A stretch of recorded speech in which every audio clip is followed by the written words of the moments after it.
Hello, everyone. It is Shelly with Life Creates Art, and it is my birthday. Woo! Woo!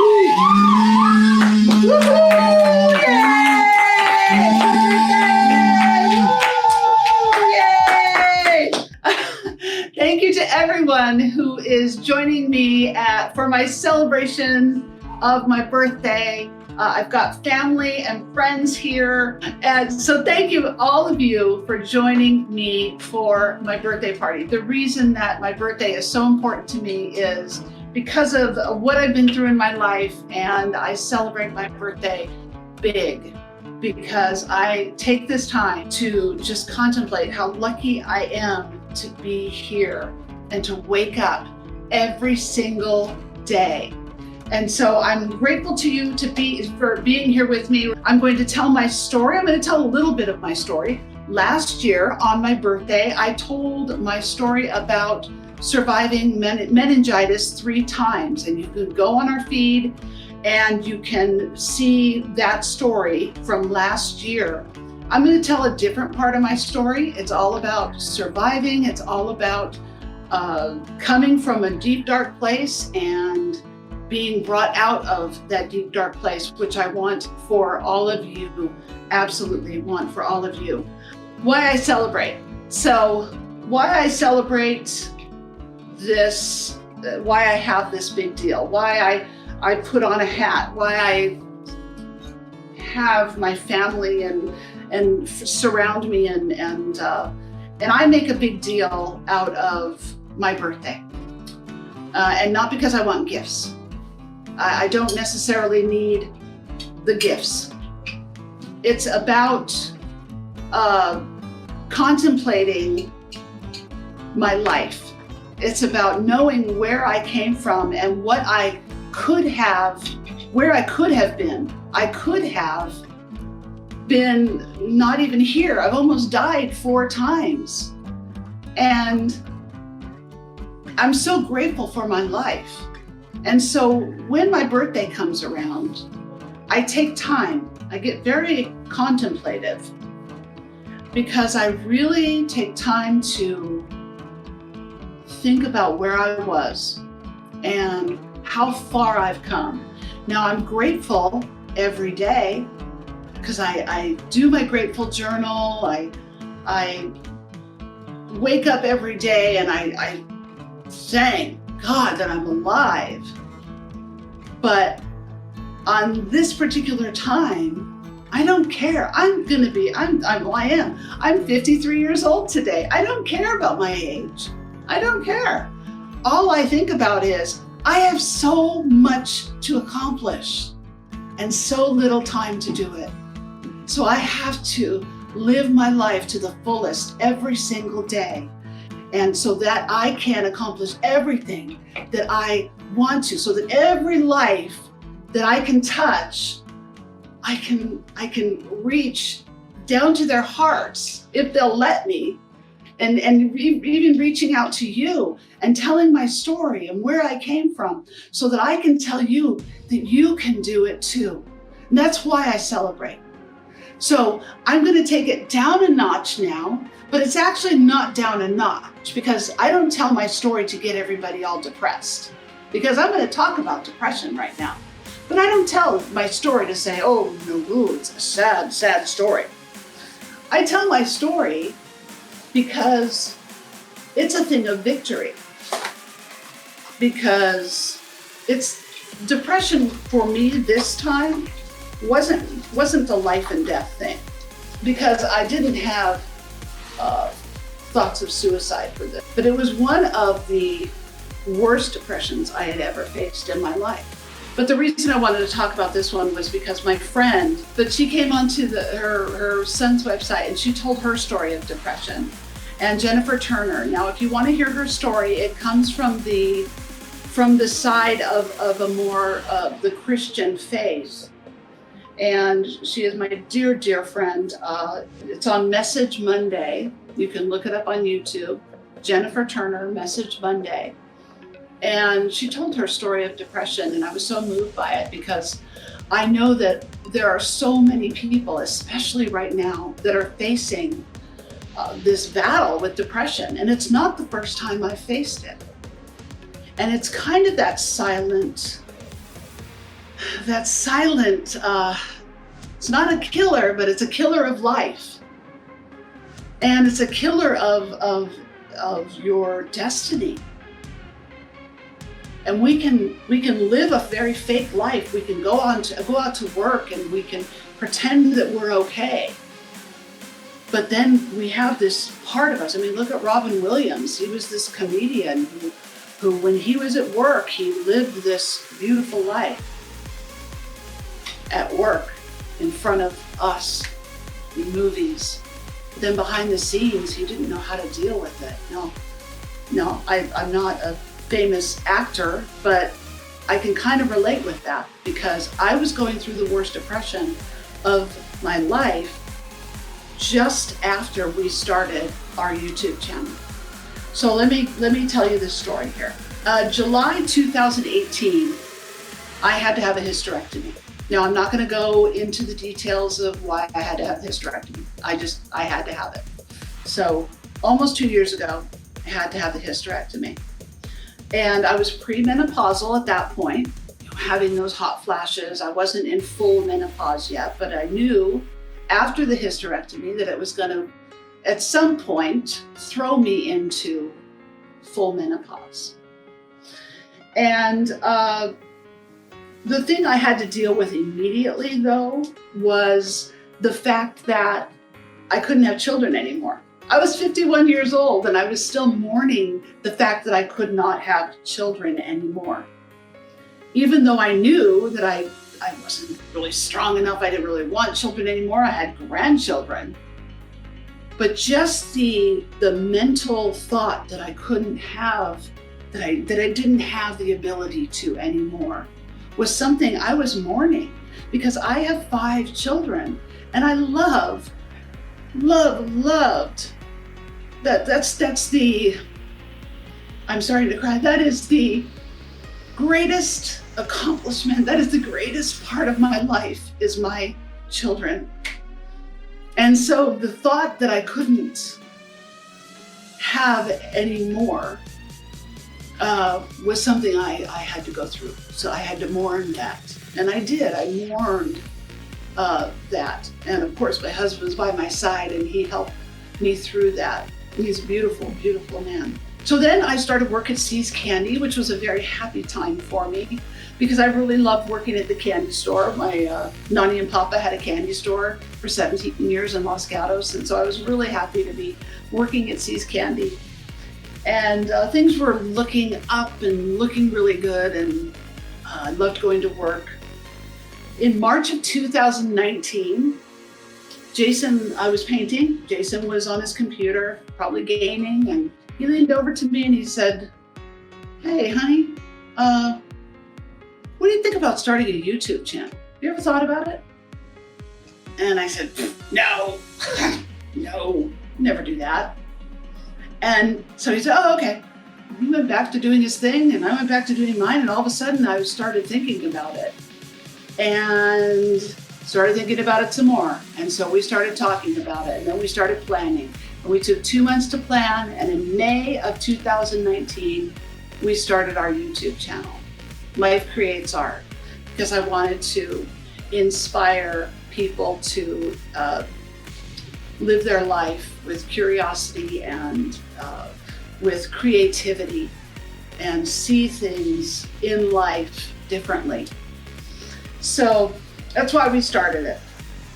And in July, so just a couple months after, May, June, July, I started feeling a little bit off. Things started kind of getting wonky where I would have days that were just not right at all. And then they started getting more frequent. Now keep in mind, I was working at See's Candy still, and I was doing a YouTube channel. And so I was studying and I was building myself up because I'm a firm believer that you cannot build people up unless you yourself have something to pour from. Your vessel, if it's low, you have nothing to give. So I was constantly building myself up, but I was still having these days, realizing that it was probably hormonal. Now, because of something that happened about 7 years ago, I was on birth control to control my cycles, and I got pulmonary embolisms and blood clots in my legs because of the birth control. So I could not take any hormone. I couldn't take any hormone replacements. I still can't because of the risk of blood clots. So I was kind of at a disadvantage there. So I came into this with, all of a sudden, these days started getting more frequent where I was not right, and I didn't know why. And then I became kind of agoraphobic. I didn't want to go out of the house. I went to work, but even going to Michael's was a torture for me. Even going to the grocery store, which I love shopping, was something that was almost scary to me. And oftentimes I would wait for Jason to get home just to leave the house. This was very odd for me. I'm an incredibly social person, and I have no problem with going outside of the house, but I became very agoraphobic. There were times when I wouldn't, honestly, I wouldn't shower for days. I just stopped caring about myself. Not even lifting my head off the pillow. I was just gone. I didn't recognize myself in the videos. There were many videos that I would sit there and I would be able to, and this is where I said I recognized what Robin Williams went through, because I knew what I wanted to say and I still wanted to give. So I would film those videos, just a handful of them. I filmed them and I could bring on that joy and that happiness. And as soon as the camera went off, I was dark. And then we would review the videos after Jason would edit them. And I would look at this person and I didn't recognize her because I was in such a dark place. So it was a really hard place for me to be in, because I knew that I was emotionally, so it wasn't situational. I had stuff go on, and there was some things going on with my daughter, and there were some stresses and things like that. There was family things that were going on, but not something that would throw me into that deep depression. So I knew that this depression was a hormonal depression. And yet, the only way that I knew that I could get out of that drowning place that I was in was I got help, because this was affecting my husband, this was affecting my family. My husband felt helpless. He didn't know how to help me. I didn't know how to help myself, except I knew how to help myself. I knew what to do, but I couldn't take those steps to do it because of that heaviness. And I don't know if you've ever been there before, but I understand it. And the thing that is important here is to just keep making those steps, to just keep getting up, keep getting dressed, keep putting your makeup on, keep making those little steps. I'm going to talk at the end a little bit about things that you can do. But I went on antidepressants and I went to therapy. I didn't go for very long because really I had the tools. I knew exactly what I needed to do. But I went to therapy to kind of deal with the situations like this agoraphobia that I had. It was all new to me. How do I deal with this? And eventually it started going away. And so by the first of the year, by 2020, by January, I was ready to go, and I was feeling good and really back on my feet again. And change happened quite rapidly, actually. But it was a daily decision. It was a daily decision for me to get up and make these choices that I had to do. I had to do things like, and this is what I recommend to you, if you're facing this right now, if you've ever faced this before, set boundaries for yourself. Set boundaries so that you have the time to yourself to make sure that you know where you are.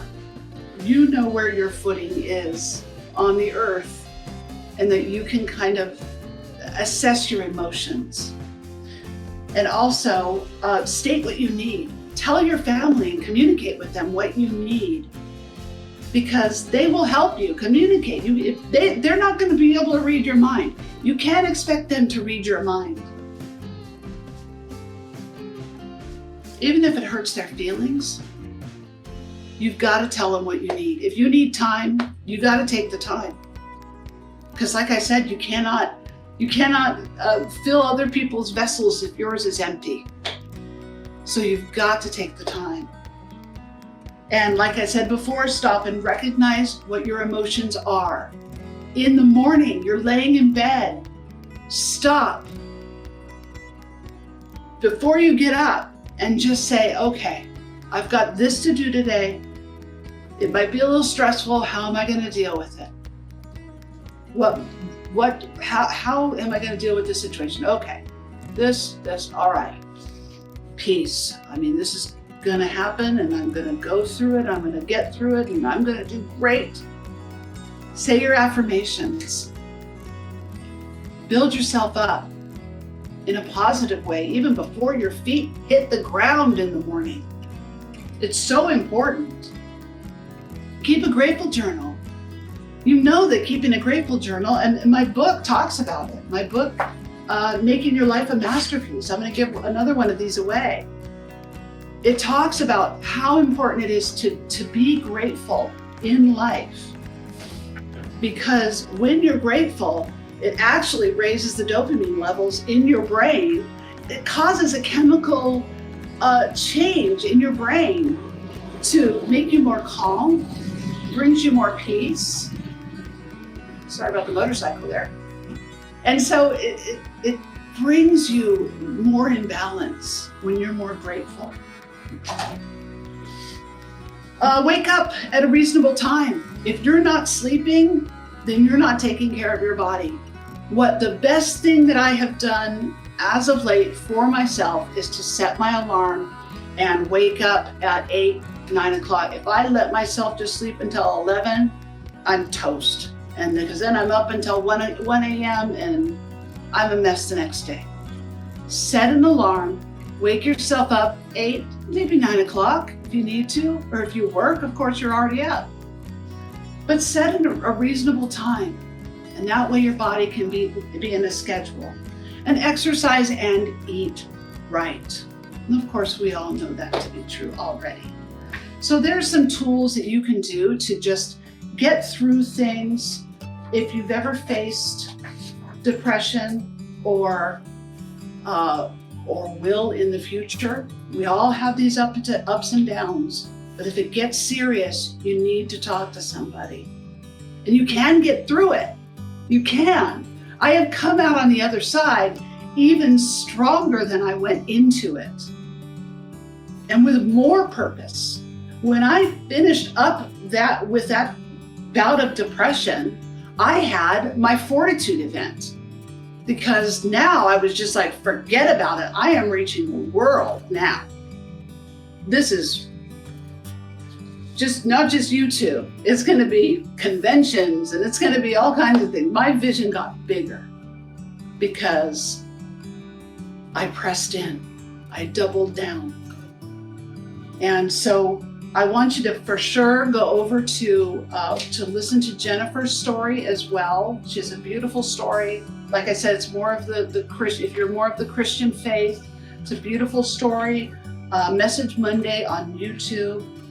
And so this is what I have come out of. I'm happy and privileged that you have sat here and listened to my story, and thank you. Because for me, this is a treasure.